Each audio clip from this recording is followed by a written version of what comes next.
So we're going to call the meeting to order, our full authority meeting today, and want to welcome everyone. Just want to once again remind people, board members, staff, guests, and members of the public are reminded that the full authority board committee meeting is being recorded and will be posted to the authority's website along with the official written minutes. As such, comments and opinions expressed may be published, and any comments expressed by individual board members, guests, and the general public are their own and do not represent the opinions or comments of the full authority and or the KCCA board of directors. The recorded video of the full authority meeting is not considered the official record of the meeting. The official record of the full authority meeting shall consist solely of the minutes approved by the full authority. We'll do some introductions and declarations of pecuniary interest. Are there any pecuniary interests to be declared today? Just a reminder that we have a form that we need to fill out. Should we have any pecuniary interests?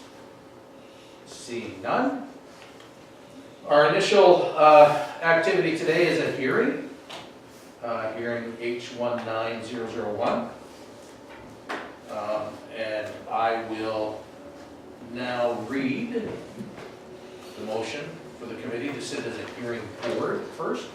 That the board of directors sit as a hearing board in respect of an application under section 28 of the Conservation Authorities Act. And the hearing is H19001 regarding 5293 Grand Canyon Road. And so with that in mind, reporter, could you please, I need a motion to move into the hearing board. Elizabeth? And Bill? All in favor? Thank you. Okay, so we can now do our roll call. Just to indicate your presence, Dennis Kravitz, Here. Dominique Giguère, Here. Stephen Harvey, Here. Grant Jones is absent, Bill Mackey, Here. Joe Preston, I'm here. Elizabeth, here, Linda Stevenson, With bells on. Allison Warwick, here, and Ralph Winfield. Here. Thank you. I'll now proceed with the opening remarks to the hearing. This is a hearing under section 28 of the Conservation Authorities Act in respect of an application by Lindsay Weber for permission to change use of existing building, accessory shed to small dwelling unit, minor excavating to connect to existing holding tank, and relocate existing floating deck from demolished cottage to accessory shed, proposed small dwelling at 5293 Grand Canyon Road, Township of Soho. The province of Ontario has made regulations under section 28 of the Conservation Authorities Act, which require the permission of the authority for development within an area regulated by the authority in order to ensure no adverse effect on the control of flooding, erosion, dynamic beaches, or pollution, or conservation of land, or to permit alteration to a shoreline, or a water course, or interference with a wetland. The staff has reviewed this proposed work, and a copy of the staff report has been given to the applicant. The Conservation Authorities Act, section 28, subsection 12, provides that permission required under a regulation made under clause 1B or C shall not be refused or granted subject to conditions unless the person requesting permission has been given the opportunity to require a hearing before the authority. According to section 2.2 of KCCA section 28 hearing procedures guidelines, the right to a hearing is required when current legislation requires authorization by the authority. Authority staff recommend the application be denied. The application poses a significant controversy with a third party, such as a lawyer, municipal, provincial agency with respect to the authority's position. The application, as deemed by the regulation approval officers, warrants a review by the authority for technical, policy, or information purposes, or an applicant is not satisfied with the decision of staff on whether an application is deemed complete and has requested referral to a hearing of the authority board. In holding this hearing, the authority board is to determine whether or not a permit is to be issued. In doing so, we can only consider the application in the form that is before us, the staff report, such evidence as may be given, and the submissions to be made on behalf of the applicant. The proceedings will be conducted according to the Statutory Powers Procedure Act. Under Section 5 of the Canada Evidence Act, a witness may refuse to answer any question on the ground that the answer may tend to criminate the person or may tend to establish his or her liability to a civil proceeding at the instance of the Crown or of any person. The procedure in general shall be informal without the evidence before it being given under oath or affirmation. As the hearing proceeds, the procedures listed in the hearing procedure summary provided may be relaxed or abbreviated for efficiency. The authority may ask questions of witnesses for clarification at any time. If the applicant has any questions to ask of the hearing board or the authority representative, they must be directed to the chair of the board. So it sounds very formal. We actually are welcoming you here to hear your story. If you would like to join us up at the front, Joe, is that possible? I'll start, Mr. Chair. Sure, okay. Presentation, but I will introduce that the applicant is with us today, Ms. Lindsay Weber, and she's here in attendance with her mother, Brenda. Okay. So thank you, Mr. Chair. Let's start with our presentation. Everyone received the advanced staff report and the advanced package. The reason for the hearing today under those sections of our procedure policies is on the basis that it warrants review for technical, policy, or information purposes. So staff do feel this is a unique application that our current policies that we rely on don't address how to, the ability to issue permits. So we're bringing it for the boards today for your consideration. The subject property is 5293 Grand Canyon Road. It's located in Southfold along the Lake Erie shoreline at the furthest east end of Grand Canyon Road, and this is just west of the village of Port Stanley. The property is located along the high bluff reaches of the Lake Erie shoreline and is subject to hazardous lands, primarily due to erosion. The average annual recession rate recorded in this area is around 1.6 meters per year. So it is an area of hazardous lands due to potential erosion. Just as a little bit of background, this photograph we're looking at here is a 2015 aerial photograph, and you can see the existence at that time. There's a cottage located near the edge of the bluff. There's an accessory garage structure located north of that property by the road, and this property also has a Class 5 septic holding tank for services. In 2018, there was a slope failure that happened along the bluff, and this is a 2018 Google Earth imagery that I believe is July, when you can see the evidence of the start of the failure and the remnants of all the soil down at the base of the lake. Over the winter of 2018-2019, there was some continued advancement of that erosion at the top of the bluff, which ultimately caused the township to issue orders against the cottage for unsafe and an order for demolition. The cottage was safely removed, I believe, at the end of February in 2019. This is a picture taken in March where you can kind of see the remnants of the former footprint of the prior cottage, and that the slope failure had started to undermine the structural stability of that cottage.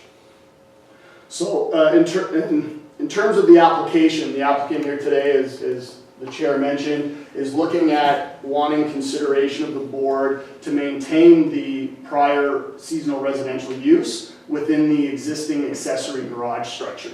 So the applicant is aware of the provincial planning policies and the Conservation Authority's regulation for new development, which is to direct it outside of these hazards. But they're here today to ask consideration of doing some renovation works to the existing accessory cottage that already exists on the property today within the erosion hazard limits. And that's the area where our policies don't necessarily speak to. Joe, just for clarification, do you have a picture of where the garage is currently? Yes, so on this next slide, this slide kind of was from the advanced package that shows kind of this is the 2015 aerial. It kind of shows the approximate area of the slump failure that occurred over 2018-2019. It shows the existing cottage that was demolished in 2019, and then we have the existing garage proposed residential use that's further north on this slide here. Both the existing garage structure and the septic system are all located outside of our 10-meter zone of pending failure. That's an area where the next superficial slide, anything within that area could be lost. Joe, you mentioned the accessory building and you called it an accessory cottage. I'm assuming you meant just an accessory garage, correct? My apologies, the existing use is a garage, Okay. accessory to the cottage. Okay. So moving forward, Oh, sorry. Just one quick question. As I recall, some years ago, there was a septic system out front of the house. And Yeah. it became just a septic tank back there rather than a system. correct. So there is some history with the property that the prior board has seen with the previous landowner, not the current landowner, where the prior existing holding tank for the cottage was not actually located on their property and was disconnected, and they needed an alternate solution. So that's when the septic holding tank was put in place. I believe that was around 2015, 2014. So what the Sorry, Yes. is it within the holding area or outside of the holding area, the septic tank? The septic tank is located outside of that zone of pending failure. It's a little difficult to see in this line, but there's a line showing 10 meters off of where the existing top of bank is, which brings it just north of the existing cottage.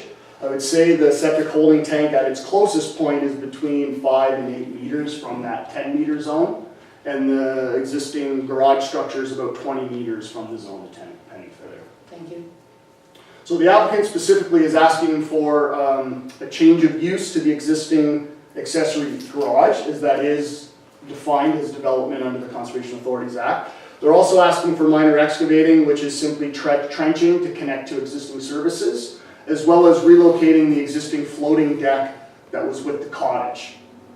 So as we mentioned, all of our policy, and here's just an illustration of the final drawing of what they're looking to do, mainly salvaging a lot of the essential equipment from the existing cottage and moving it into the garage building, which would include closing up the garage door, putting in some windows and a sliding door, minor kitchenette, an eco toilet, and a little living space in the garage. So as I mentioned, we don't have specific policies to address this, as ours focus on new development and new construction. What staff is recommending is that we consider the technical guide for the Great Lakes St. Lawrence River system. This is a document that was produced by the province, specifically the Ministry of Natural Resources, for dealing with existing development located on natural hazards. They actually have a spreadsheet that talks about the activity, the minimum guidelines. So I've pulled out the ones that I felt were applicable for your consideration. When we talk about interior alterations within a stable slope or an erosion allowance, it basically recommends there's no restrictions, but advise of the immediate risks and the long-term hazards. Septic systems, we wouldn't be supporting new septic systems located in the stable slope allowance, and they do recommend that any septic systems be on the landward side of the house. In this case, there is an existing septic tank. It's located south of the house, but as I'll refer to, there's already a pre-existing covenant restriction registered on title of the property to deal with that septic system. Decks and boardwalks, they're looking for permitted in the erosion allowance as long as it's protected for 10 years, and if it's within 5 meters of the crest, that may need geotechnical engineer to support surcharge effects. In this case, they're looking at relocating the existing floating deck that would be approximately 15 to 20 meters from the top of bank, but still located in the stable slope. With regard to the land use changes, the guideline does not recommend support for zoning or land use designation changes that would intensify the use. So adding new residentials, converting seasonal to year-round, or single-family to multi-dwelling unit. So these are the considerations that staff have considered in its report, and we did provide some considerations for the board whether or not you decide to support or deny this application. If the board is in a position to grant permission, we've outlined a few things that could be considered. Specifically, that the actual construction activity proposed in this development could be considered minor, not to have an impact upon the control over flooding, erosion, dynamic beach, pollution, or the conservation of land that's required under the Act. Primarily, it's all interior alteration with minor trenching for connection of utilities. The proposed residential use within the existing garage building may not be considered as a new use or intensification, but rather maintaining the existing land use of the demolished cottage at a smaller scale with minimal construction activity and costs and located further away from the hazard. Although the garage structure proposed for residential use is in an area of higher risk, so it's in that stable slope allowance, timelines for pending failure cannot reasonably be predicted, and both the existing garage building and septic tank are located outside of that 10-meter zone of pending failure. So it is beyond the estimated next failure point that's there. And in terms of higher risk and being able to predict how long they may have, it's unpredictable. It is in an area of question that it is at risk, but when is that question? Linda? My question is just strictly around the septic system itself.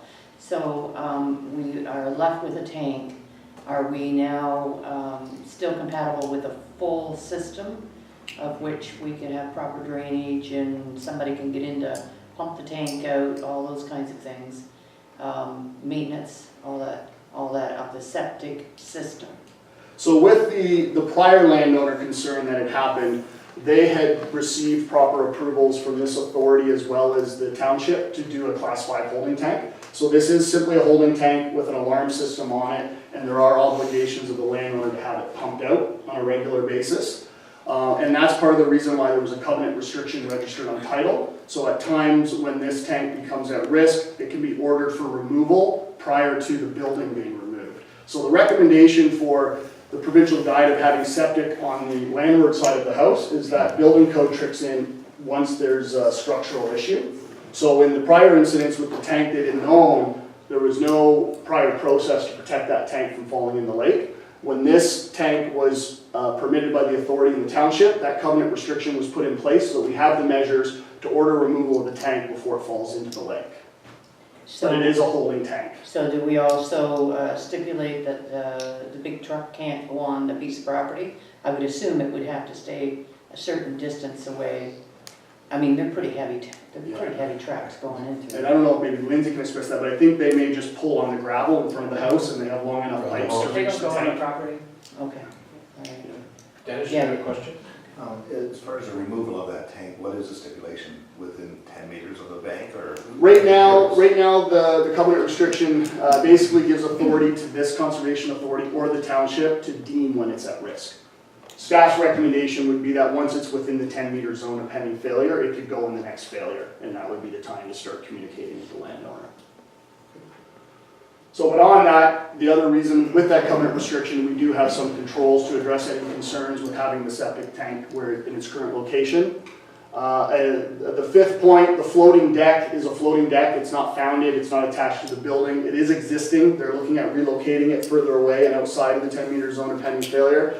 And then just following the guideline review, we've had several discussions with the applicant at time of purchase and recently with all the cottage failures, and they are aware of the immediate risks and the long-term erosion hazards. So if the board was willing to consider this minor dealing with existing development, these are some reasons that staff feel could be considered if you wish to grant permission. On the flip side, if you're looking at possibly denying the application, it could be denied on the basis that it's all located within the higher risk area of the 100-year shoreline erosion hazard limit, and if you feel that the effects to risk of public safety are not considered minor. That would be the basis of denial here. No, question? Quick question, just so I got my numbers right, Joe, just so I understand here. The cottage right now is 20 meters from the edge bank.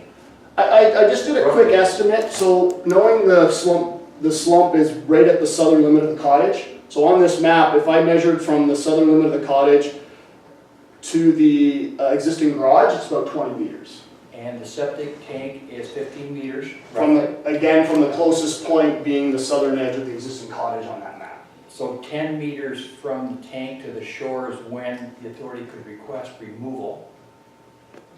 So that basically gives 5 meters before something has to be done. And once the septic tank's removed, then it can't be used residentially any longer, right? So basically we're talking about if there was another erosion of 5 meters, then that would kind of end the residential. Is that what we're saying? Correct. So generally that's in or around where the next slump failure could put them in a situation where the septic tank is now at risk. And again, timelines for that, due to the large amount of fill that's fallen into the lake. The next step in the process is the coastal process will then erode all of that natural fill. It will take some time to remove the stuff at the base, and then that process of instability would start over again. Dennis? In the drawing, is the property line, is it the black line on the left, or is it the property line, the one on the right? Which one's your property If line? I Just may, curious. if I may, my understanding is you got Ms. Weber owns lot 50 Yeah. and lot 49. That's right. Okay, Lot so 40 that is the- So drawing- lot 51 is a separate owner where the old. But the drawing on the picture on the left shows the point, the black line being, Ours doesn't go to the point. The Okay, municipality owns that triangle. okay, Well, that top, Yeah. all right, thanks. Joe? I was just talking with my hands with this. Question, is there any existing weeping bed on that lot at all? No. The previous septic system with the weeping It was bed all was removed? all located on lot 51 and 52 that no longer exists, and it was owned by a different landowner. Okay, so there's nothing up buried on the lot, no? The only thing we're aware of now is the holding tank and the garage is the only structures, infrastructure located within the ownership of Ms. Weber. Okay. Any other questions at all, board? Bill? Again, just on the presentation on page 2, it said there's 20 meters lost from July 2018 to January 2019. But it doesn't say, that wasn't just one failure of 20, that was gradually over. Correct. So from what we understand, and again, it's just relying on the aerial photographs, this is a July 2018 photo where the significant failure occurred. When we get into these situations, the height of the slope is trying to stabilize itself. When these slopes occur, if you were to look at it now, majority of the slope is now more at a gentler slope because of everything coming down, but the top of that slope is at a vertical incline. So since that July, my best observation, since that July failure, the top of the slope, the vertical incline, has continued to advance a little bit, trying to reach that stability, that angle of stability. So the additional erosion since July was primarily the top of the slope. As well, there was some other complications with the other landowner's holding tank that was sitting there, and the additional weight, once that was undermined, that took some additional land and slope with it due to its complications. Any other? Elizabeth? Thank you, and through the chair to staff. Asking for any clarification of what the cost of a tank trench construction is versus relocation, and the second part of, is there an opportunity to relocate the septic tank to the site of the proposed cottage further from the bluff?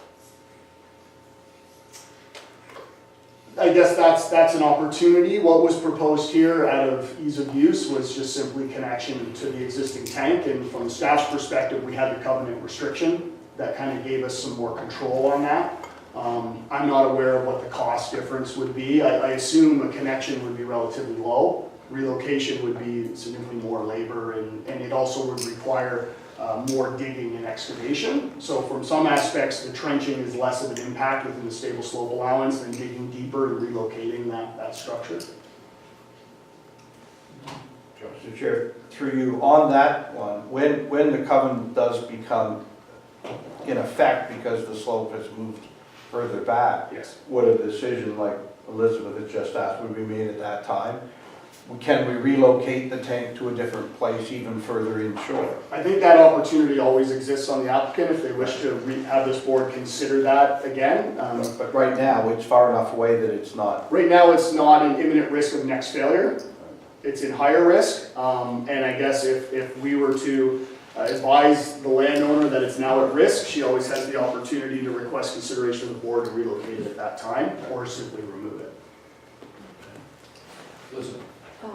A question, as I have not dealt with this and seeing that little triangle as municipal property and recognizing that's not what we are, but wondering if there would be an opportunity of however the municipality works to make that triangle, or how, if there's an opportunity to proceed forward that landowner was interested, that the municipality could do an arrangement. Do we do that? If, just thinking about future septic Right. tank and.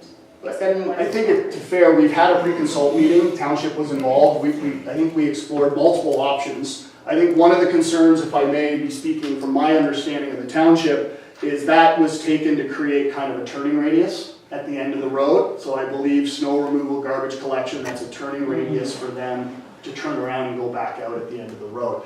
But I guess ultimately that would be a negotiation discussion between the landowner and the township.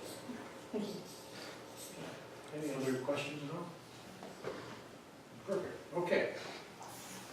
Ms. Applicant, how would you like to, could you just sort of go through the application or anything you want us to know that wasn't in the report? I think you covered it. The only thing is, we did talk to the municipality about that triangle, and they weren't interested in selling it at that point. I don't know about relocating the tank there, but maybe that would be something we could talk to them in the future. But other than that, I think you've covered it.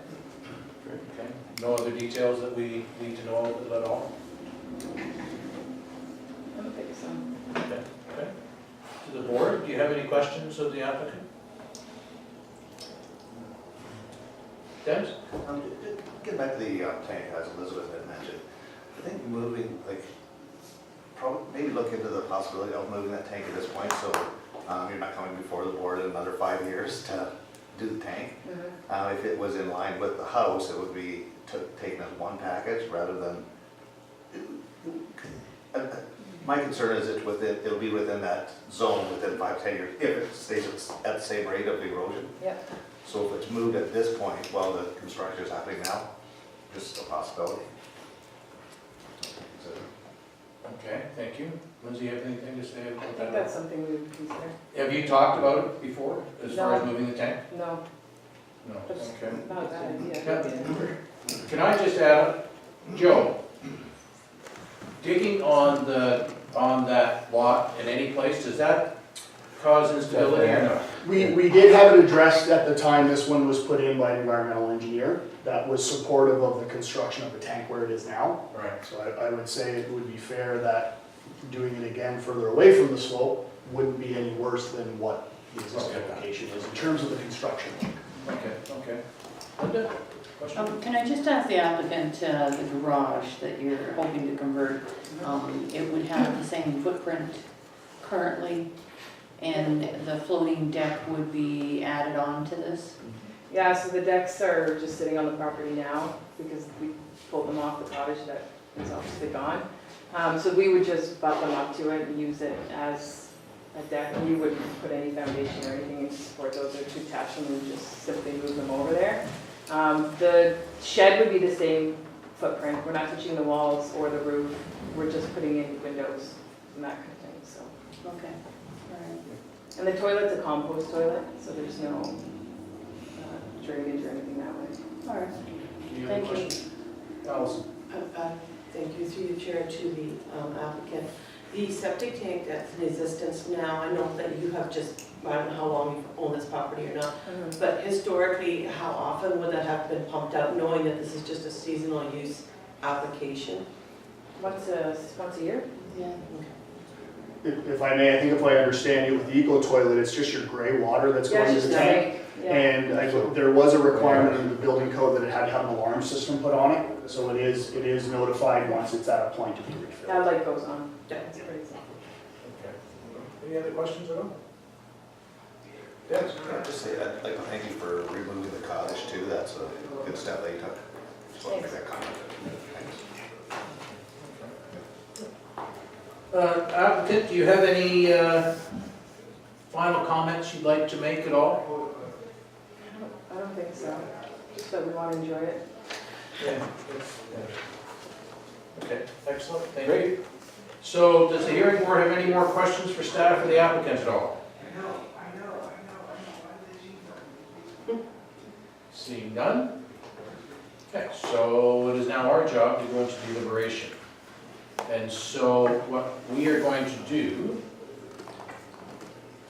is, that's right. We're gonna smoke. Smoking hole. So now what we're going to do, we'll have to move into closed session to discuss the application. And then due to substitute solicitor-client privilege, including communications necessary for the purpose. Okay, I have a motion. Motion to move into closed. Elizabeth, seconder, all in favor? Thank you. Okay, so we're going to go into closed session, and then we will deliberate and give you some information. Thank you.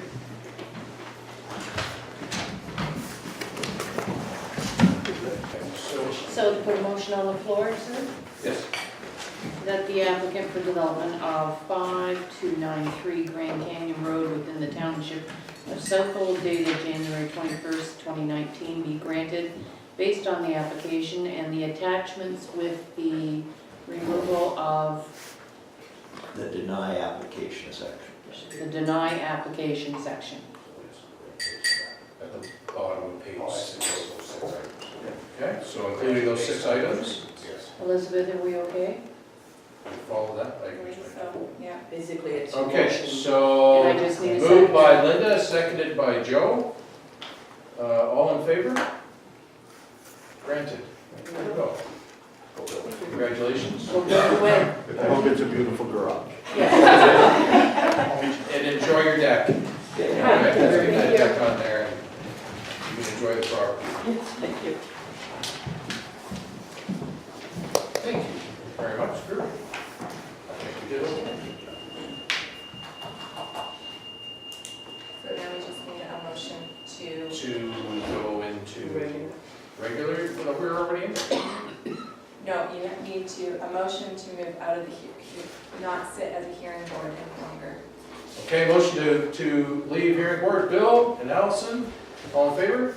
Sure. Carried. I feel different.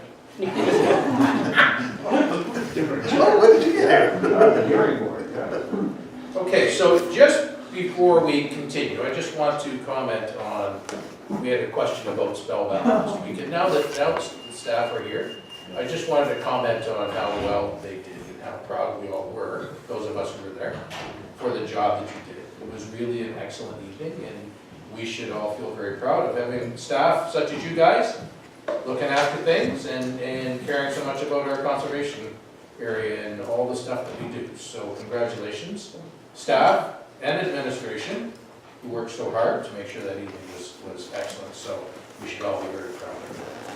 Thank you. Way to go, guys. Well done. 2 high fives. Mr. Chair, if we could release Grant, I think he's got important things to do. Thank you very much for your guidance. Keep that furnace up. He did a super job. We appreciate That's the great. Thanks. learning opportunity and. Excellent, okay, so we have the minutes of the meeting, March 20th, full authority meeting, which was an interesting day, if I remember correctly. Yeah. We started late. Did we get Dominique back on the phone? Texted her, but she's not, I'm gonna try to call in.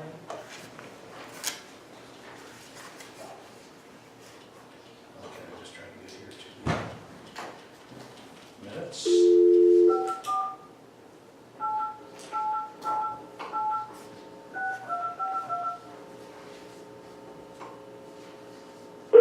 Oh, we want you there. Just in case we're asleep.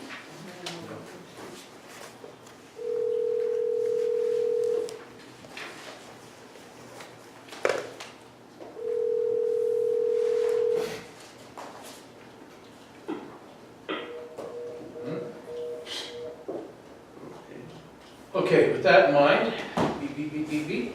The minutes of the March 20th meeting, any questions, comments? No, I was just gonna move them. Ralph moves them, excellent. Allison seconds them, all in favor? Carried. Thank you very much. Mr. Chair, before we get too far along in the agenda. Oh, there you go. Hi, Dominique. Hello. Mr. Chair, before we get too far along in the agenda, just, you have an updated agenda in front of you today, which has an addition under new business, which is the M&R Section 39 Transfer Payment Agreement. And I'd also request that under matters arising, that we look at the GIS IT supervisor posting in relation to the MNR transfer payment agreement, so move that down and consider them both at the same time. Okay, thank you. Do I have a copy of that? Agenda? Should have that. No, thanks, Max. Okay. See that as it is. Let's continue on then. We need a motion or anything for the new agenda? As long as the members understand what we're Everybody's doing. okay with that? Everybody's got the new agenda, the updated agenda? Okay, excellent. So, matters arising, April media report. Mr. Chair, just a couple of things that Marian's highlighted on the screen in front of you. So we have the outdoor smoking policy that was released. I think in general, it's been well received by people. I noted on social media. So some of the analytics there, there's 1,000 site visits to the homepage off of that posting, 270 page views on the outdoor smoking policy itself, and it was the 4th visited webpage on KCCA website. It's a little hard to see on the screen, but I think the analytics were included in your package as well. The majority of response on Facebook was positive through likes or reaction that way as well. Okay, excellent, thank you. We also participated in the Go Wild, Grow Wild event in the City of London in coordination with Carolinian Canada. Over 3,000 visitors attended. KCCA had a very interactive booth there, high level of engagement and traffic, and 60 entries submitted for a chance to win a free weekend of camping at Dale and Lake Whitaker. So another great event, and KCCA staff are involved in the organization of that event as well. Okay, excellent. And if I may, Mr. Chair, I'd go on to, with your permission, to project tracking as well. KCCA, this is good news. KCCA was awarded a contract with Ontario Power Generation to plant 100,000 trees over 3 years in the Kettle Creek and Upper Thames River watersheds. So 65,000 of the trees will be planted in the Kettle Creek watershed. Excellent, good, that's great. It's really good news. That's great. And kudos to Betsy and Jeff for pulling that proposal together. So Excellent, good, yes. Pretty great. if I can have a motion to accept those 2 reports. Absolutely. Motion, Linda and Joe, all in favor? Thank you. Watershed conditions report, Mr. Chair. Water levels throughout the watershed are normal and are responding to rain events. Staff attended a flood forecasting alliance meeting at Asable Bayfield. It's a yearly meeting just to get up to speed on what's happening across the province. And a watershed condition statement was issued over the past weekend just because of that system coming through that had the potential of dropping a lot of rain on the area, but so far the system has been responding well. Just a sidebar there. Are we finding that we have to announce special conditions more often? Or not? Like, it just seems as if there's always sort of alerts coming here and there, or is it just the media that's pushing those? No, I think there's definitely been a more precipitation heavy winter. And this past year, I'd have to get Jen to look at how we compare over this year to last. But we've had some unique circumstances over the past year especially, and I think you'll see more of those moving forward because of the high water levels in the lake right now. That's going to create special concerns relative to flood uprush, and the direction of the winds coming off the lake is unique circumstances right now. So are those unique circumstances becoming less unique and more regular, do you think, or not? Oh, probably, yes. I think. So we are seeing an actual change in, Yes, okay. I guess that's what I was going at. sure. Linda? Said that staff attended the Southwestern Flood Forecast Alliance in Bayfield. Were there any comments? I see that technology and software, data, all that kinds of stuff. Are we up to date? Are they suggesting anything new? What staff were there? The staff that was there is not present this morning. Okay. Jen has another meeting to attend. All right, Yeah. okay, then I will hold that question. Okay. Dennis, did you have a question? Well, I think what it says in the report, it says that Lake Erie's up 58 centimeters, and the lake is expected to continue to rise. That's scary. It is, because it's within 2 feet of coming over the harbor from sailing, the harbor walls. So can we ship it out somewhere That else? would, that's not a flood. Can't do that? Can't open the gates of Chicago? There's a lot of southern states that will take it. Yeah, that's not, but let's not do that.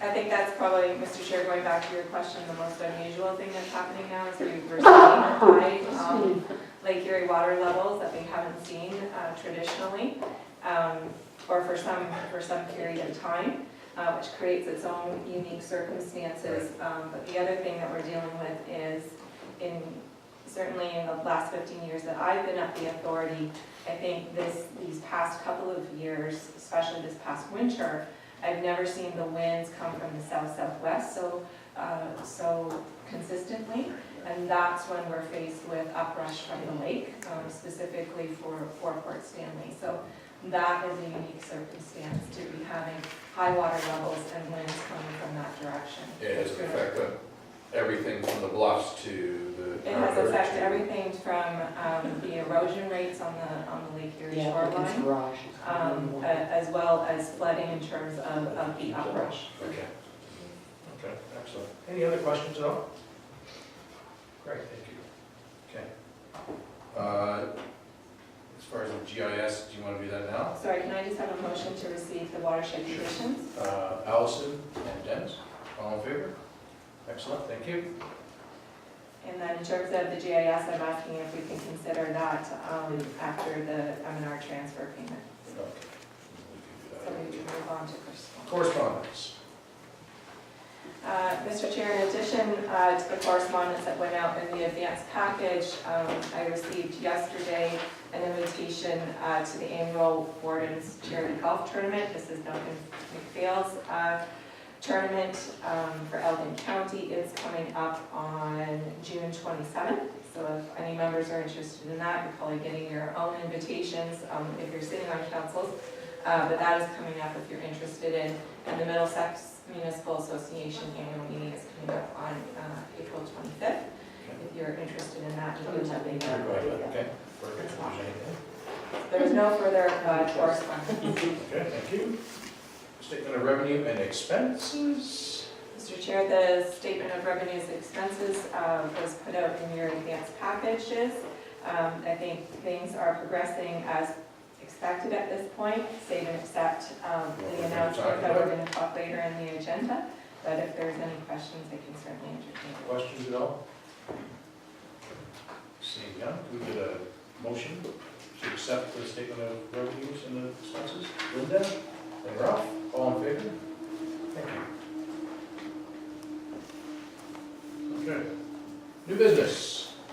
Kettle Creek Clean Water Initiative. Thank you, Mr. Chair. I have 3 projects to present to you today for funding under the Kettle Creek Clean Water Initiative. But before I do that, I thought, since we do have some new board members, that I'd just quickly run through what that program is and what your role is with it. So the Kettle Creek Clean Water Initiative was established in 2012. And since then, members approved pulling $12,000 annually from the Stewardship Reserve to fund worthwhile stewardship projects in the Kettle Creek watershed. And to date, 25 projects have been funded through that program. So general program guidelines, grants are limited to properties within the Kettle Creek watershed, and any applicant who proceeds with the project before it's been approved by the full authority has no assurance that financial assistance will be provided. Sometimes we do have projects that have to, just based on time of contractors and seasonality, do go ahead before the meeting, and that's then up to you, to your decision to decide whether you want to fund it after the fact or not. Generally, the program objectives are to improve surface or groundwater, enhance habitats, terrestrial or aquatic, in the watershed, reduce erosion, or there's sort of another categories, catch-all, innovative things, experimental things, things that encourage participation of the community. And these are the categories that we have for the program. All are funded at 50% to a maximum grant, basically. So we have well management, which consists of well upgrades and well decommissioning, erosion control, clean water diversion, which could be berms and eaves troughs to divert clean water, wetland and riparian protection or restoration, livestock management, so fencing, crossings, watering devices, and then other projects is sort of a catch-all, once again, just a project that doesn't fit within the other categories. So some of the ones we've seen come to this full authority before would be like a tall grass prairie planting project. So you can see there, most are funded 50% up to $3,000 with the exception of erosion control projects at $4,000, and well management we provide 50% funding up to $500. Eligible expenses can consist of construction materials, the contractors or technicians to do the work, or design fees. In the case of erosion control, we might need an engineer to help design that project. And just a note that in-kind contributions of labor, machinery by the applicant or the applicant's business are not eligible.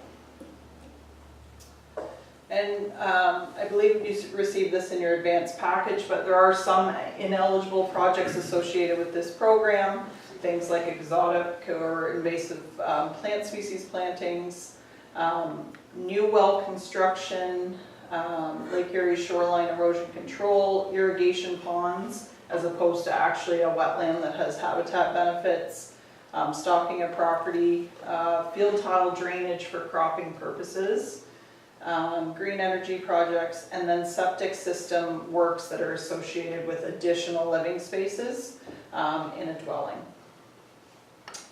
And as far as the review process goes, and what you will be doing is I will present the applications to you anonymously. You will review what is presented based on the guidelines of the program, and you'll look at the technical merits and the ability of that project to meet the goals of the program. You can decide to approve, deny, or defer review by motion, and you can also place conditions. So while 50% funding to a maximum grant cap is typically the standard, there may be times or places where maybe you want to put conditions on approval of a project. So if there aren't any questions about the actual process, then I'll just take you through the 3 projects that we have to present today. And to date, we haven't funded any projects in 2019, so in theory, there is that $12,000 to work from for these 3 projects. Sorry, question. Do the projects come in ongoing, or was there a deadline only by 3%? Ongoing, yeah. So the first project here is a wetland excavation project in Thames Centre. The project we're looking at specifically for funding here is the wetland creation project. So about a 0.5 acre wetland will be excavated on this site. You can kind of see by the picture there, it's an area of the field that is historically been wet and they sort of crop around anyways. So the landowner is just looking to enhance that.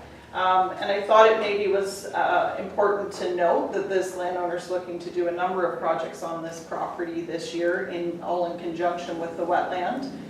So about an acre of land will also be taken out of production around the wetland and planted into tall grass prairie. As well, we will be undertaking about 4 acres of tree planting this year. That'll be happening through the KCCA crew. So they're doing a windbreak around the entire perimeter and then a block plant, as you can see on that eastern side of the property. The total cost for the wetland specifically is $7,372. So the maximum grant that they could get for this project would be $3,000. The second project, another wetland creation project. This is actually in the City of London. The woods to the north of the proposed wetland location is actually a provincially significant wetland, part of the Glenworth Wetland Complex. And this landowner, as you can see, it's a wet sort of area of his property, so he's looking to enhance that. It holds water seasonally as it is, so by excavating, he'll be able to retain that water sort of year-round, hopefully. And he's just looking to basically increase habitat for ducks coming in, turtles, frogs for his kids, so. That project is estimated at $4,683, so the 50% grant request would be just over $2,000, $2,342. And lastly, this is kind of a neat project. It's a big partnership. Municipality of Central Elgin, Elgin Stewardship Council, Ducks Unlimited, St. Thomas Field Naturalist Club, and ourselves. The Municipality of Central Elgin created a new wastewater treatment plant. And as part of that project, they're looking at decommissioning cells 1 and 2 of the old lagoon system. But rather than just filling them in and converting it back to agricultural land or whatever it may be, the partners and with the approval of Central Elgin are looking to basically enhance that feature and convert it back to an actual wetland system. The cost is fairly high as it's a large area of land. It's $73,000. So the total grant request would be $3,000. All the partners are currently working right now to fundraise for that project. Question, Linda? The other 2 cells, I would assume, are still active, part of the sewage treatment. In a flooding event, how are we protecting the 2 cells that will be converted over? I guess I don't know, maybe Dennis would know more about how those systems work, but I don't think. I'm just thinking of you know, if we have a tremendous rainfall and we do have things that happen where we get a lot of extra rain, and how we would stop it from contaminating those. These cells, they were used as extras for the sewage treatment plant before, and with our new sewage treatment plant, we're able to discharge the water on a regular basis into the water jet. So there's no flood danger in these cells per se now. There's high enough banks there. And a similar project like this was done up in Grand Bend when they did their sewage treatment plant. They did a new sewage treatment plant as well, and they turned this in, and it's an educational, so there'd be school trips and that utilize this as a learning process. I think it's a great idea, Dennis. I'm just But worried about where contamination. it's located, Yeah, there should be. there should be no problem. Yes. Okay, thank you. I think it's a great project. So that's the 3 projects that we have for you to review today. You can obviously look at them as a group if people are willing or want to fund all, or you can look at them individually as projects. Joe, question? Yes, certainly. How much of the 12,000 of my math skills are like my spelling skills?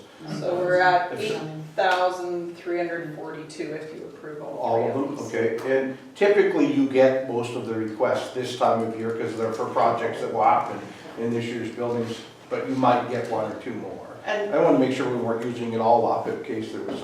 yeah, and I will say typically on average, in when I look back in the years, most on average we would get 4 to 5 projects, and what we tend to try and do is there's lots of funding that we look to source out. So even if we maxed out in Kettle Creek, we're looking to the Elgin Clean Water Program or Ducks Unlimited to help fund other projects.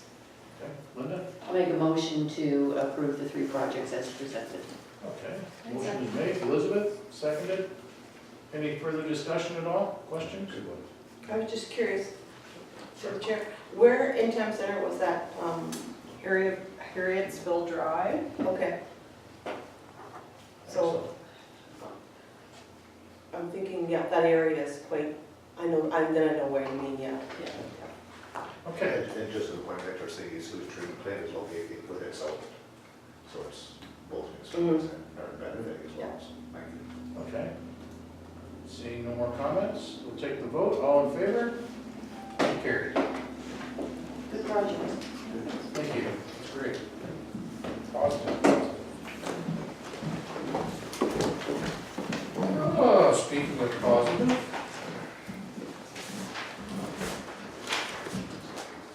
Next on the list, M&R Section 39 Transfer Payment Agreement. go up to the podium and stand, and. Don't take anything with you to throw. No. And I've got a bit of a presentation this morning, because I think the next items on the agenda really interconnect, and I think it's beneficial for the members to see that interconnection before we discuss how we want to move forward.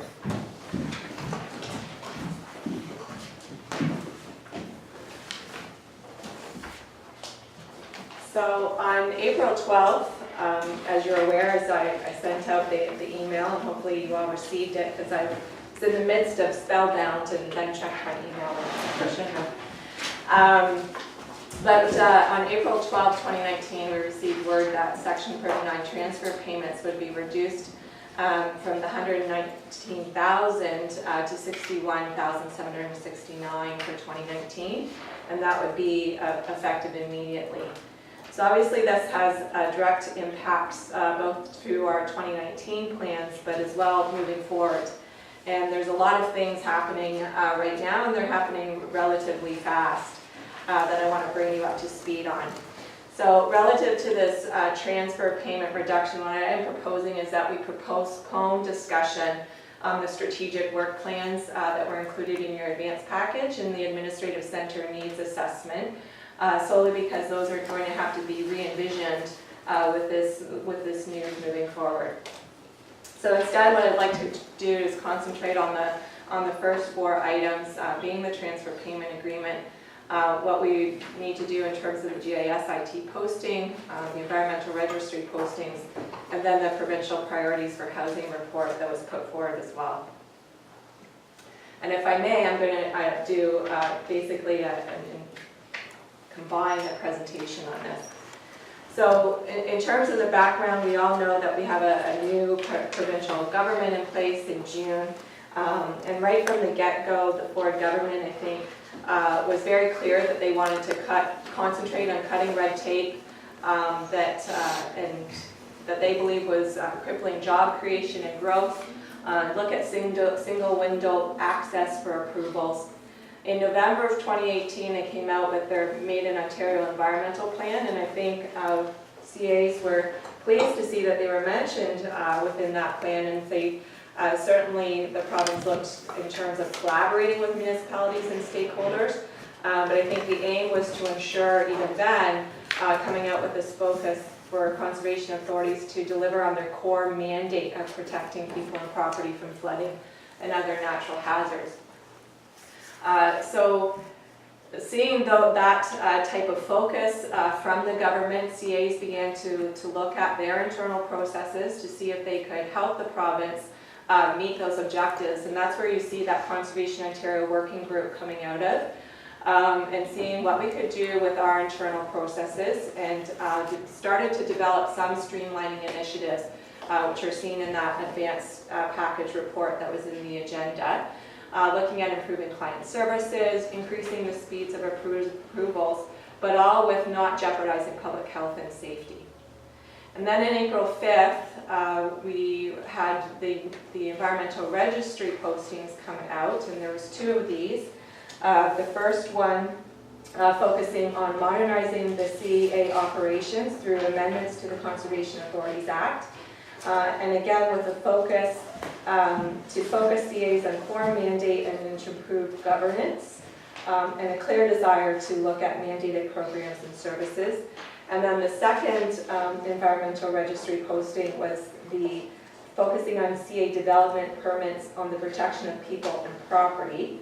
And this one proposed regulation that would outline how CAs permit development and other activities. And in the words of the minister, look for more consistencies to support faster, predictable, and less costly approvals. I'm told that we can expect other changes over the coming weeks, either through regulations announcements relative to the CA Act, but more importantly, there's amendments still expected to the Planning Act and the provincial policy statement that may affect how CAs deliver some programs and services, and certainly to the municipalities as well. But then on April 11th, we had the provincial budget was released, and we saw cuts to both ministries that oversee CAs. So the Ministry of Environment and Conservation and Parks Their overall budget going down 352 million. Natural resources and forestry had a decrease as well of about 162 million. So both of those ministries seeing a reduction in their budgets. And just a couple of other things from the budget release. I think overall there was a push, or we're seeing a push from the government to look at it, take a digital first approach, and with the overall goal to reduce government silos and lower internal administrative burdens and costs. In regards to the environment, just a couple of highlights there. Obviously, the carbon tax continues to be a hot topic. The province wanting to create a $400 million emission reductions fund. There's talk within the budget about launching a provincial climate action impact assessment. And then there was a small paragraph as well about the government improving the resiliency of sensitive natural ecosystems such as wetlands and grasslands by working with a variety of stakeholders, and especially towards communities supporting sustainable forest management. But in all of those discussions, CAs were unfortunately not mentioned. So then we come to April 12th, and the letter was released. And I should mention that throughout this, I think Conservation Ontario and the larger CAs that tend to be in the know didn't really have a sense that the environmental registry postings were coming out. There was a sense that we would see some type of change in our relationship with the government ministries, but probably not to the extent of the 50% reduction in our transfer payments. So the letter was emailed out to you, and it's in the updated agenda today. But I think a key paragraph out of the announcement was that all ministries were required to identify administrative savings. And this was to be done by identifying opportunities to modernize services in order to reduce administrative costs and burden while improving services across ministries, agencies, and transfer payment partners. And then unfortunately to CAs, that meant a 50% reduction in our transfer payments, and that's across, we're seeing that across all 36 CAs. For us, it means a reduction down to 61,000. So just the history on the transfer payment itself. We have been getting 119,652 since the 90s, when there was a deep reduction to the CAs as well.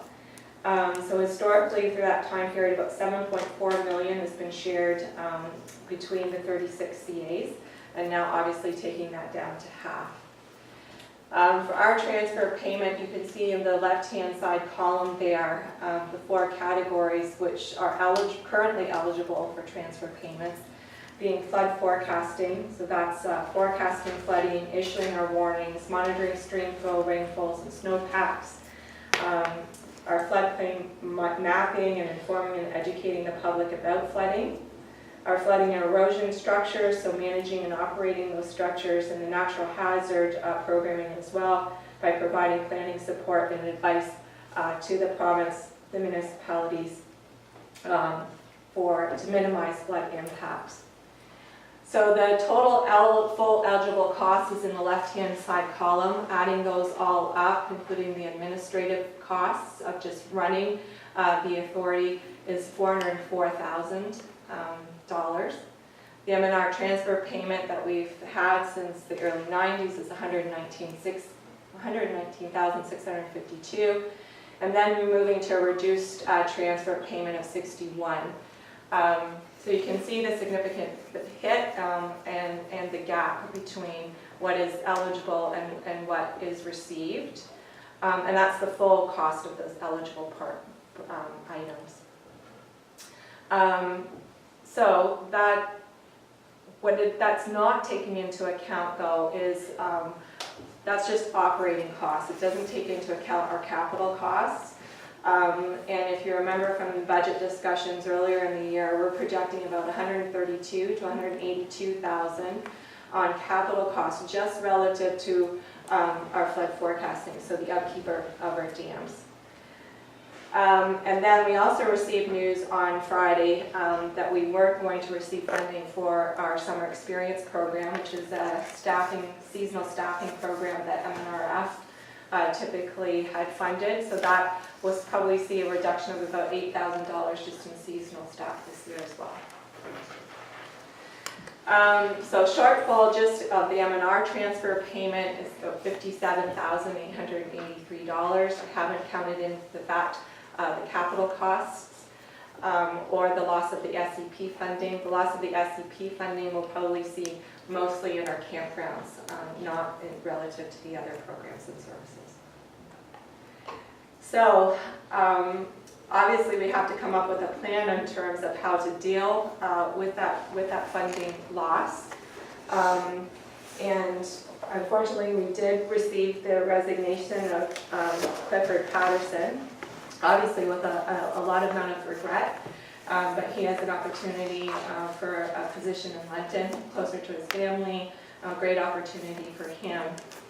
So we were proposing to post that position, but based on the current news, what I'm proposing is that we not post that position right now.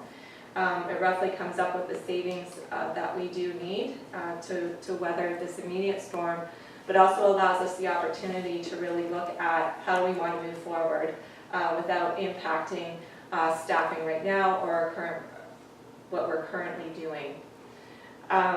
The immediate impact of not posting that position does have an impact on our core mandated programming. We were counting on that position to provide bathymetric analysis for the dam hazard classification study that we're looking at undertaking this summer for the Dale Dam. That in itself is a project that I'm unsure of at this point. We were submitting it to WICI, the Water Erosion Control Infrastructure Program, which is also run by the Ministry of Natural Resources.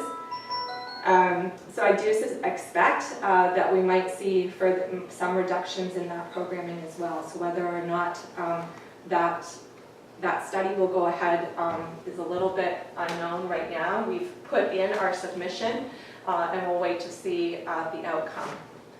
It also holds us back from leveraging some of the province's LIDAR to assist with creating up-to-date floodplain mapping, sub-basin delineation, improving our flood forecasting. We are going to be putting pilot installations of a camera just so we could do some more remote monitoring of the flood forecasting.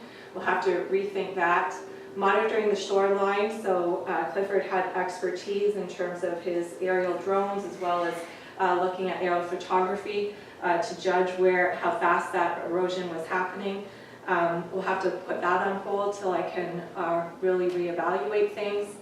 And moving towards open data. So he was going to be helping us getting more data on our website and sharing it with the public. So all of that kind of comes to a standstill. But right now, it's my best option, I think, to deal with this funding shortage. Linda, question? Just on that particular piece, now if I remember correctly, the equipment and the things that he was suggesting were going to bring monies in, Yes. right?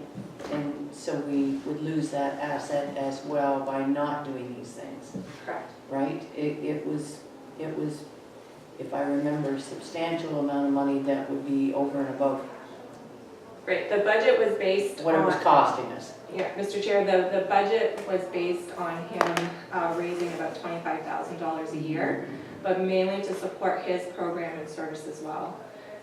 So with the loss, yes, we lose that revenue and that ability to provide those services. But because the salary isn't there, then it's kind of offsetting. But it is disheartening to lose those services. And did we not have agreements to do some work for some folks? He was able to wrap up his agreement with Long Point before his departure for outstanding work that he had been undertaking for them. Okay. Also, question? Knowing that this is an immediate impact, let's say down the road, is there a position for a contract position to take some of these responsibilities?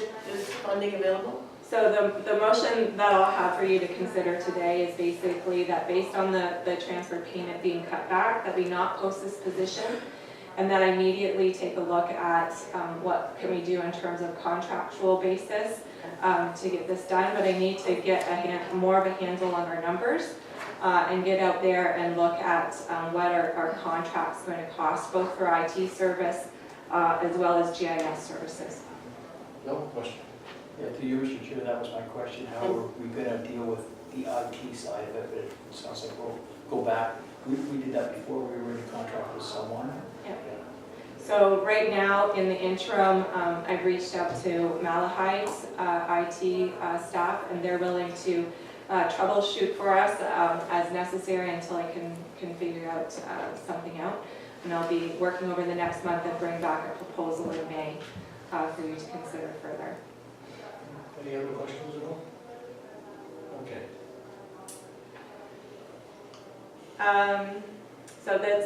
This was the motion that you can consider. What I'm considering, I've got, I think, 3 motions, but this one is basically because of the reduction in the transfer payment for 2019, that the open full-time position of GIS supervisor not be posted and that staff be directed to explore IT services through a contractual basis with an outside service provider and further explore other cost-saving measures, and finally that staff report back on progress.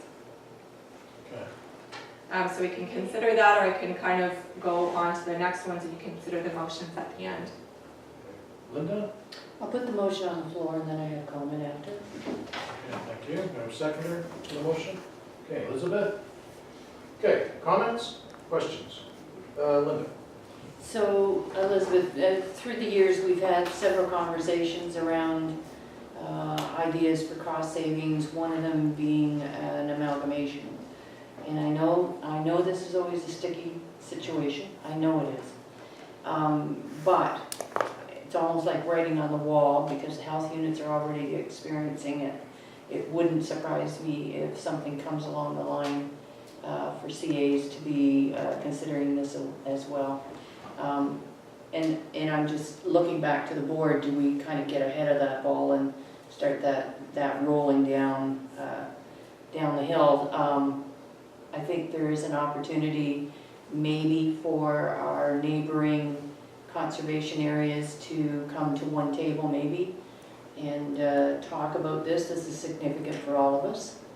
I know that you could probably find cost savings maybe this year, but the following years afterwards, this might be. Mr. Chair, point of order. The motion on the floor, this doesn't speak to it, and I would ask that we let us finish our presentation before we go into details about other cost-saving measures and potentially closing our doors.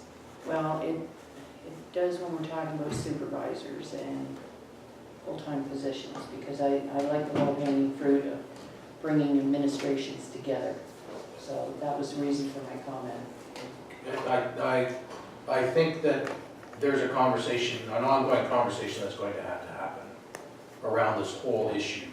And so I would probably agree with Elizabeth, the fact that let's deal with exactly what's written here. We can carry on from there, I believe. Okay, Linda, do you understand? Well, I understand it, it's just that we're talking about administrative positions here. Like we have a supervisor that we're not going to post, and we need to find a way, I'm saying, we need to find another way, another conversation in order to make those positions still active. Anyway, Okay, like I guess. We can go on to it later, just. Well, the last line in that motion is staff report back on progress, and that may very well lead to those further conversations. Joe? I was going to play out the last line and say the same thing. I'd like, I think Elizabeth had suggested, there is other things besides this today. I'd like to hear them all in entirety rather than kind of vote on them piecemeal, because I don't know what the next one is, voting on this one. So I would rather we hear the whole, what your thoughts are for April 18th, knowing that those may change even by the next meeting, but I'd like to hear them in its entirety so I can, rather than vote on this one and say, oh, I like this one worse, so. Yeah, by putting it up on the slide, I just wanted to keep these, like putting putting a pin in this. Okay, so let's defer the vote on this. I'd And hear rather further we where we did. go. We okay with deferring till we hear all the different? That's the problem with sitting on the authority too long.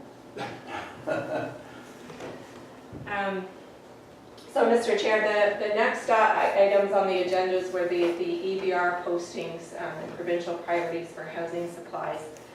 And I think that what's going to shape our discussions moving forward is this idea by the government that they really want to concentrate on CA's core mandates and our core mandated programs. The current mandate of the authorities is to undertake watershed-based programs to protect people and property from flooding and other natural hazards and to conserve natural resources for economic, social, and environmental benefits. You'll see that worded in different ways throughout the CA Act or in different publications, but that is the current mandate. In these EBR or EROs postings, environmental registry postings that came out on April 5th. The first one is the one that I want to go into a little bit more detail today is the Modernizing Conservation Authority Operations, so number 13. And this is the one where the province seems to really be wanting to narrow down what are the core mandated programs that CAs undertake. And so on the left-hand side of the screen is what they're proposing in the R posting to define as our core mandated programs and services. And if you will, they've kind of put them into what I'm calling buckets, or would describe as buckets. So bucket number 1 is natural hazard protection and management, which I would think is what we typically think of our flood forecasting and those types of things. Number 2 is a new one. It's conservation and management of conservation authority lands. And number 3 is drinking water source protection, which we are mandated to do under the Clean Water Act. And number 4 is a new one, protection of the Lake Simcoe watershed. Obviously, protection of Lake Simcoe watershed and Lake Simcoe Water Act is not in our purview. It's up with the Greater Golden Horseshoe. So I'm going to deal with the first 3. These are just initial early responses. We'll be refining these over the next month in cooperation with the other CAs and Conservation Ontario.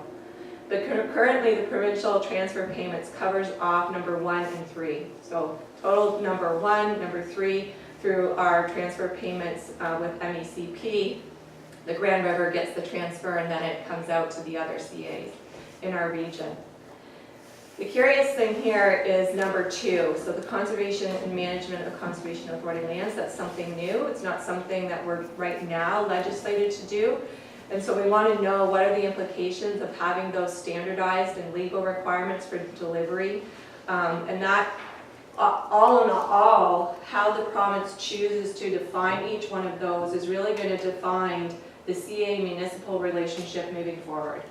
So what are our core mandated programs? What are our non-core mandated programs? What can be included in those 4 buckets? So, for instance, things like tree planting. Is that a core mandate or is it not a core mandate? I think that you'll see the CAs make the argument that to protect, restore, rehabilitate natural areas that contribute to reducing impacts of flooding should be considered up in that natural hazard protection and management. But what the province has in mind isn't clear. And I think, if anything, you'll see from those ER postings, there's not a lot of detail in them. They're about 2 pages long. And so a lot of the statements, early statements, I think, is we need clarity. That might be good, but we don't really know the details. And so we need to know the details to fully comment on it.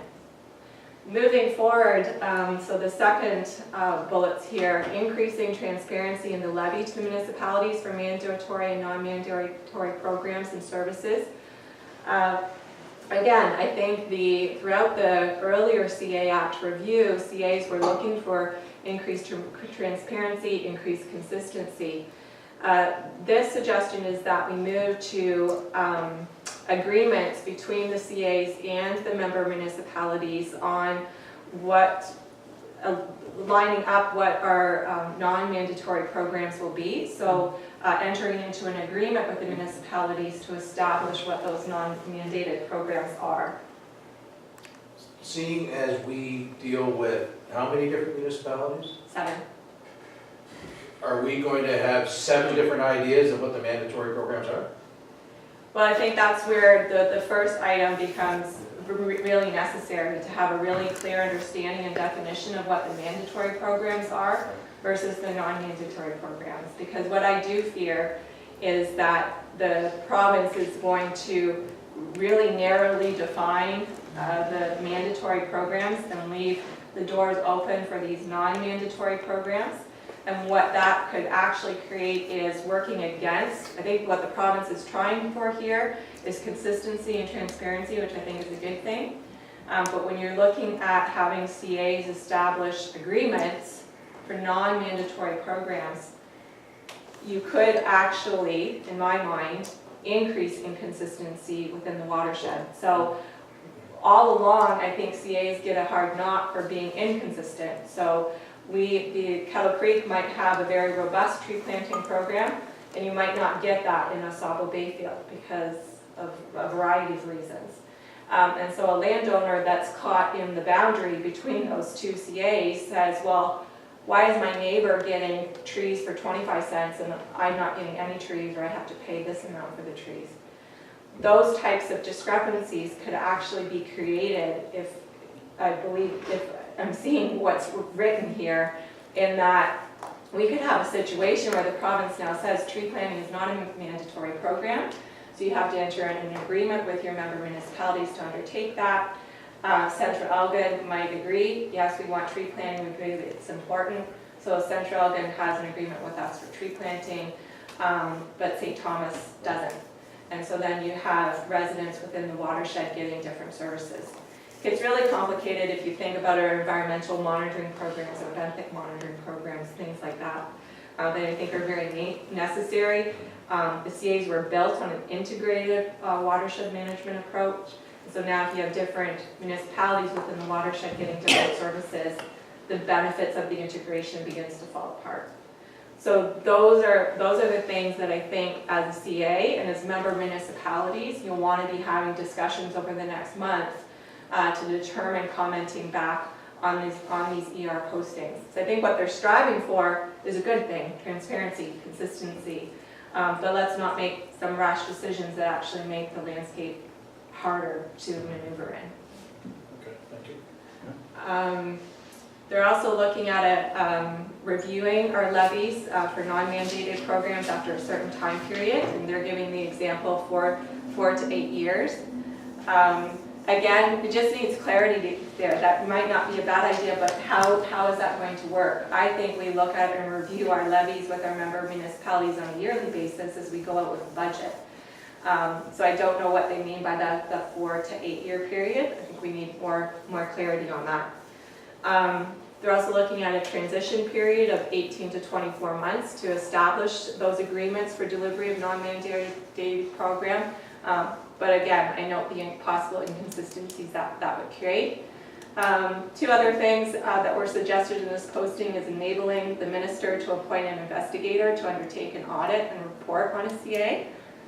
Again, I guess no real concerns there. Clarifying that CA board members act in the best interest of the CA when they're at this table, I think is a good thing as well. So there's good things, but a lot of clarity needed within when we're commenting on that environmental registry, and a lot of things that could really change the relationship between the CAs and the municipalities moving forward, especially when you consider that the province has pulled back again from their payments of our mandatory program. So you can see from that chart before, they weren't even coming near to even covering off 50% of the current mandated programs. Now we're going further back. And there is a concern with the adding conservation and management of conservation authority lands. So that's not conservation and management of our natural resources within the watershed. That's on our lands. And so then that questions, what is our ability then to raise funds in our campgrounds to be able to charge fees and services and run those campgrounds as a revenue generating means. That's one of the only things that has saved us since the 90s cuts, is our ability to fundraise ourselves. So that'll be key moving forward as well. The second ER posting was focusing on CA development permits. So this really deals with more of Joe's programming. And it looks at a regulation that would outline how CA's permit development and other for natural hazards and public safety. I think I won't go into a lot of detail here, just watching the time, because we'll have a chance to discuss this again next month. Again, there's lots of things within this ER posting. It's only 2 pages long, lacks a little bit of detail and clarity. But they're looking at harmonizing the 36 individual approved regulations into one minister approved regulation to ensure consistency, while still allowing for local flexibility. And not a bad thing to be harmonizing those regulations, but again, how will that local flexibility be allowed? Is it within the regulation, or is it in local policies? Again, some good things in there. Updating definitions for key regulatory terms is something that the CAs have been pushing for. You know, how do you define wetland? How do you define water course? But again, how are they going to align those definitions, and what other provincial policies are they going to align with? Other things you can see them already putting into place, or looking at some of the stuff that CEO and conservation authorities have identified in terms of increasing approval processes and simplifying things a little bit. Some of them KCCA is already undertaking. For example, low-risk development, exempt low-risk development from requiring a permit subject to the Drainage Act if it's undertaken in accordance with the DART protocol. KCCA is already doing that as a practice. Allowing CAs to further exempt low-risk development activities. Again, that's something that we've already initiated in terms of site clearances for low-risk developments. But in case of both of those ER postings, what I wanted to advocate for today is that you look at them at your individual municipalities, get your municipalities talking about them, because they will affect our levies moving forward and our ability to deliver our core mandated programs. The definition of core mandated programs and services and non-mandated programs and services will determine our levy relationships moving forward. And while increased transparency, MOUs, levy review is welcome, it requires more details, and it may actually increase inconsistencies within watersheds and across municipalities, which I believe will create confusion and further frustration for our clients, which is what we're trying to aim to get away from. And I would also argue that a further reduction of our transfer payment as an administrative cost saving is not a fair assessment when you look at the impact that it's having on our CA.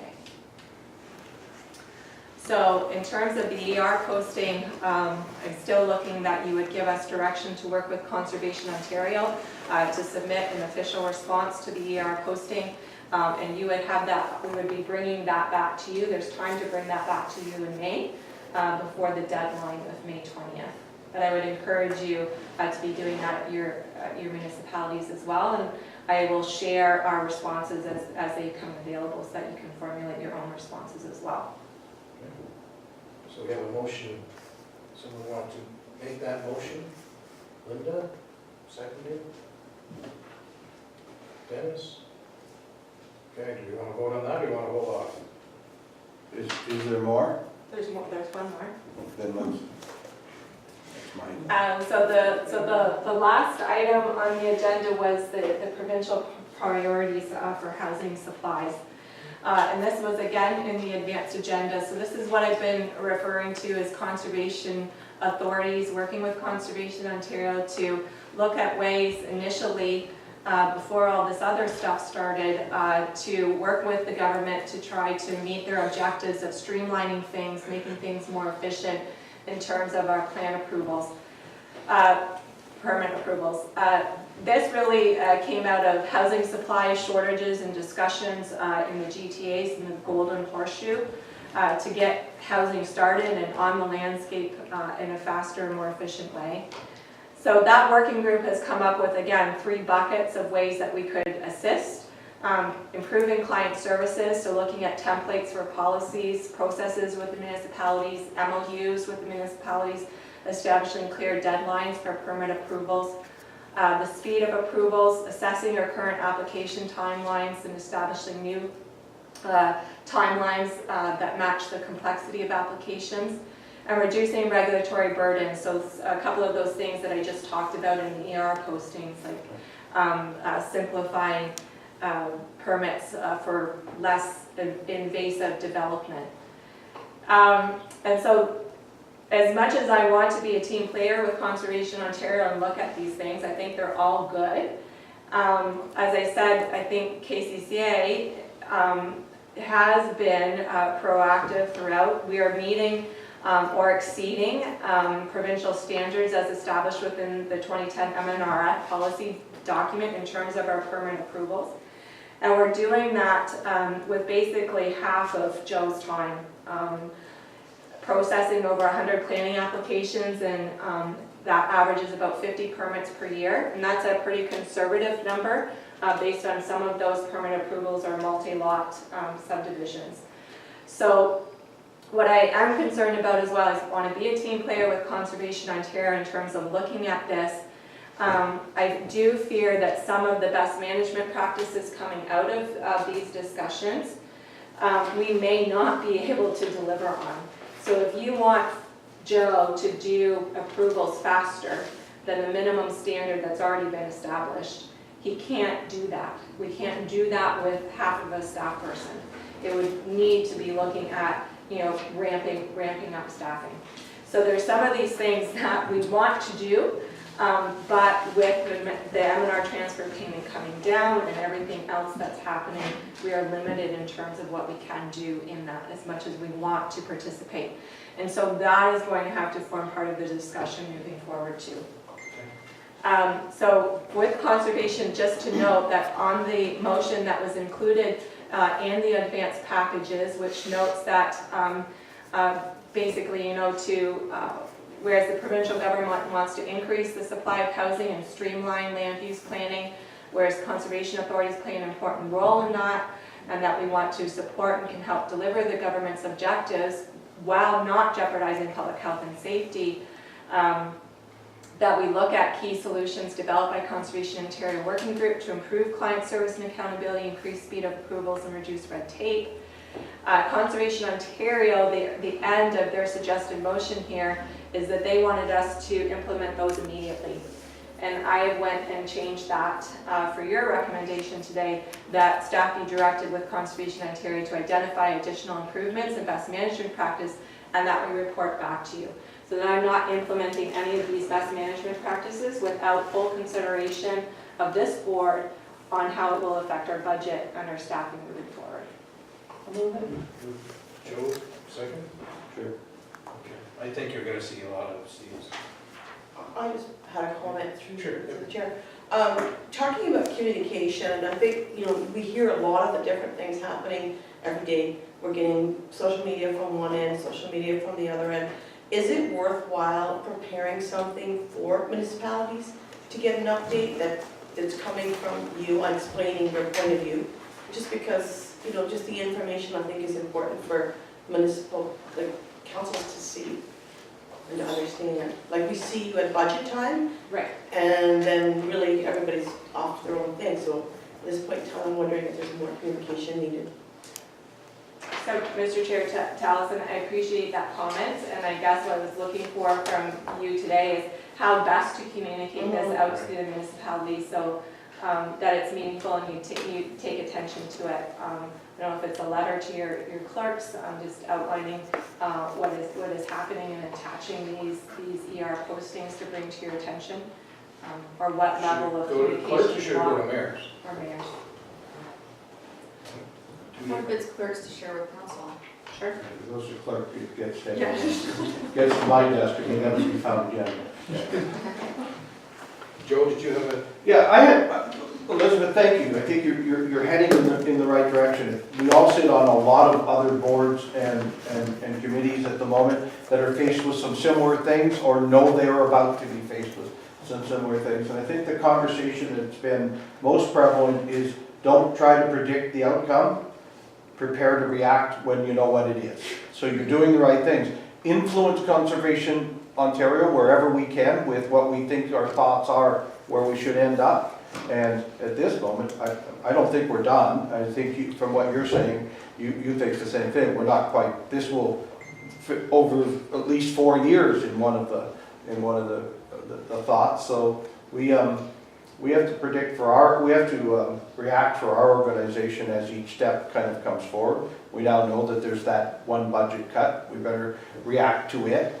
But we have a feeling that there'll be other regulatory changes that will affect what we do. I don't think we can guess what they are till they are. So I like the method you're taking. Make the prediction on what you will do to make costs match today, but also plan what you think you are best practicing, if that's such a term, and share it with all that we can and hope that's where we do end up, but that's the influencing, not a predicting.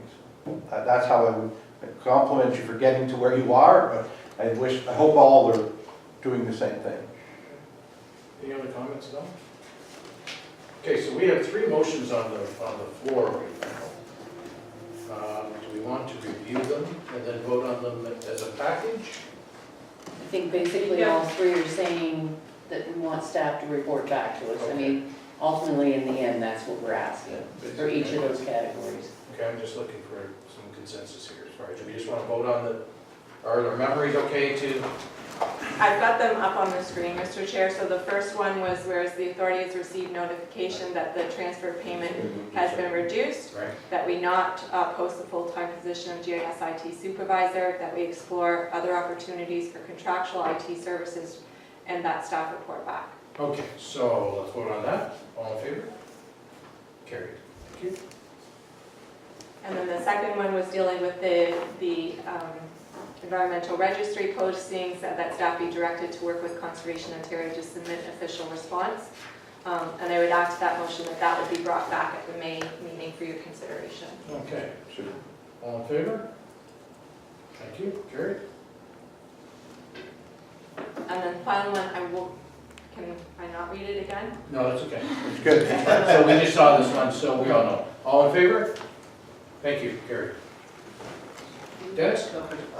The chart that you had up there showing where the 59,000 was broken into 4 different pools, how did you arrive at those numbers? I'm just wondering, it looked like it was a broad stroke and a 50% reduction in each area. Or is this specific? For the first left-hand column, that's what I put forward to the ministry every year as the costs for those. What they come back with historically for the 15 years that I've been here and for the 15 years before that is the 119,000. It's really, that's what we report to them as where their provincial funds are going to those programs. But do they specifically say administration is 19,000 or no? Is that done internally? That's done internally, but what reported back to them. Okay. And so then the final column, I just took the same percentages that were in that one and placed it over. Yeah. Is that information that you would appreciate having? Would that help you communicate to your? Well, it's just the first one that we voted about the IT position.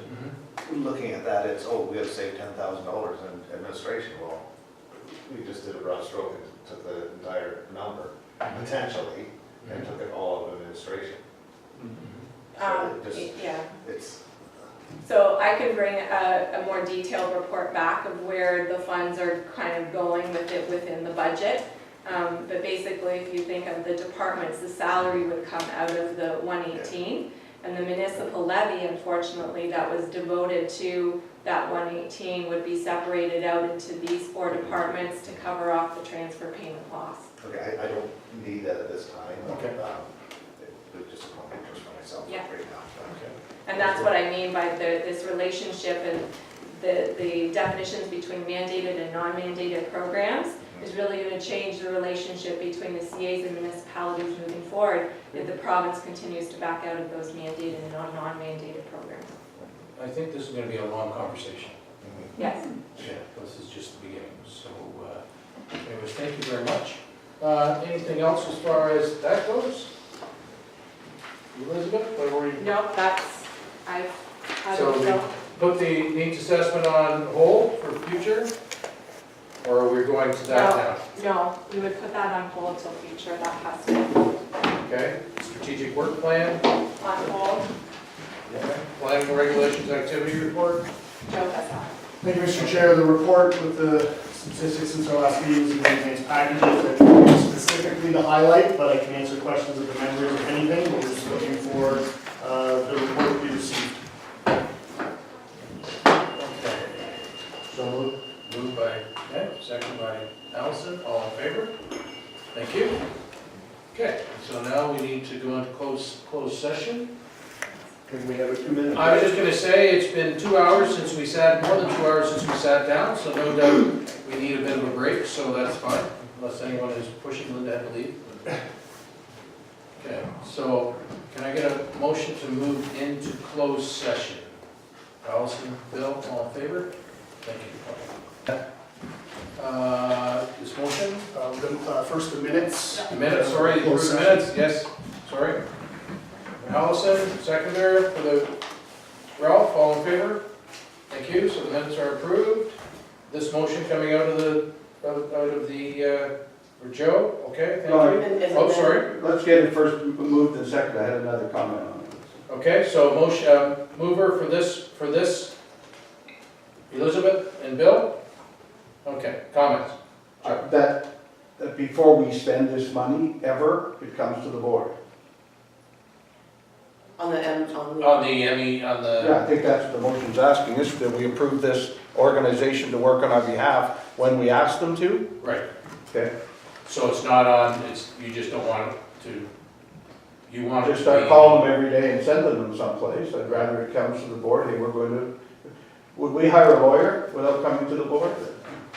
I guess it's in our legal, it's in our budget, I'm just asking the Yeah. question. Mr. Chair, I can certainly take that, and I would agree, except for this case that we're talking about, right? We have your permission to proceed as directed in closed session on this specific case. But moving forward, if we required MEU services for anything else, we would be bringing it back to the board. Looking for, well, just, We're gonna make one more. The motion then would also be that we're trying to talk to the landlord or the one amendment. more time? Yeah. Sure. so it's a one and done with the landlord, or with the landowner, yeah. Okay, any other comments? Okay, let's take a vote, all in favor?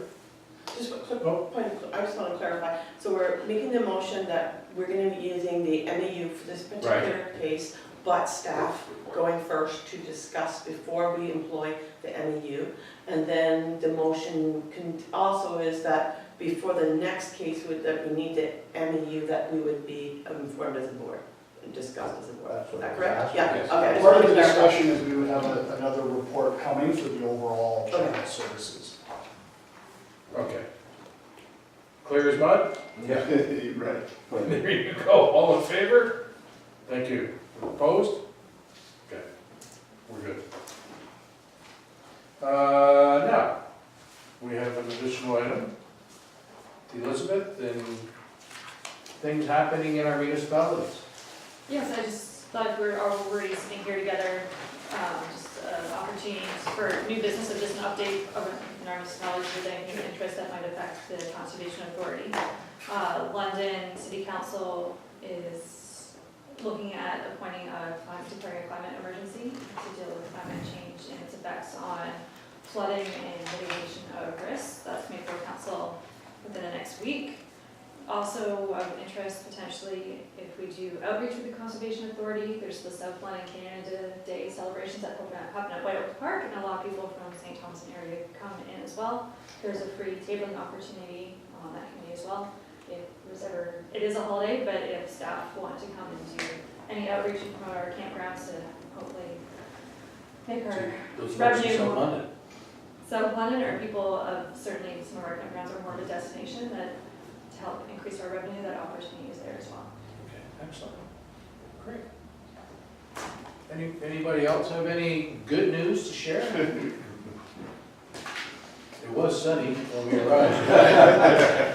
Yesterday when we arrived. It's down the source. It'll be short, it's down the source. Those are mining numbers. Okay. Okay. Anything else? Okay, so we need a motion to adjourn. Full authority, Dennis and Ralph. Thank you. Now we have source protection. Brief. Joe, can you document the document so I can pull this presentation up? Yep.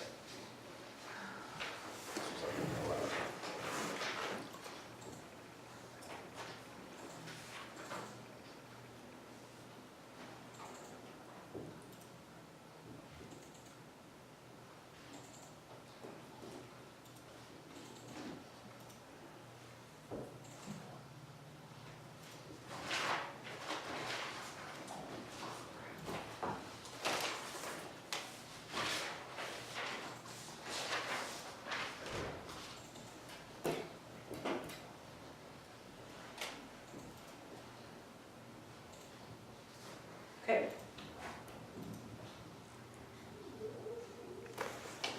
7 minutes of the meeting. You should have an agenda in front of you, Mr. Chair, for the source. I was just trying to find it here.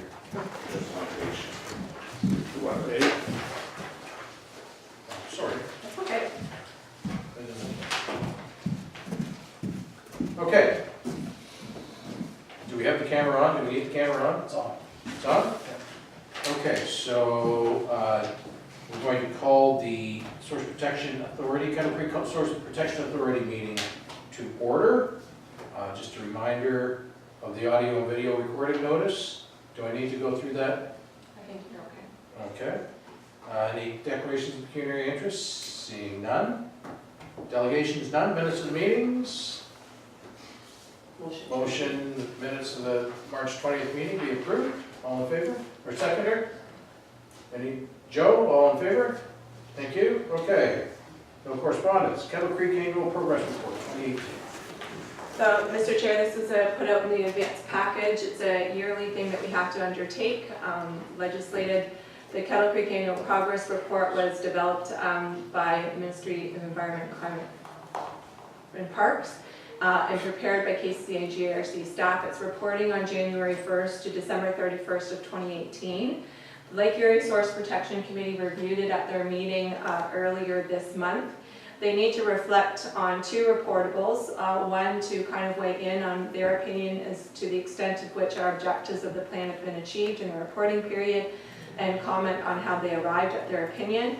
The Source Protection Committee agrees that the annual report is implementing and progressing well and is on target, and directed staff to finalize the submission. Part of that finalization of the submission is to bring it to your to this authority for a sober second thought. I am suggesting that things are all in order, everything is progressing well. Mainly, this authority focuses on outreach and education in terms of source water protection because of the lack of significant threats. And so I'm recommending this morning that the Source Protection Authority accept the Lake Erie Source Protection Committee comments regarding the extent to which the Kettle Creek Source Protection Plan has been achieved during the annual reporting period, and that this authority direct the Lake Erie Source Protection Region staff to submit the annual report to the ministry as legislated. Motion. Moved by? Comments? Any comments first? Okay. This is the motion. Moved by Joe, seconded by Dennis. All in favor? Thank you. Okay. Next meeting is required. Correct? Next meeting is May. May.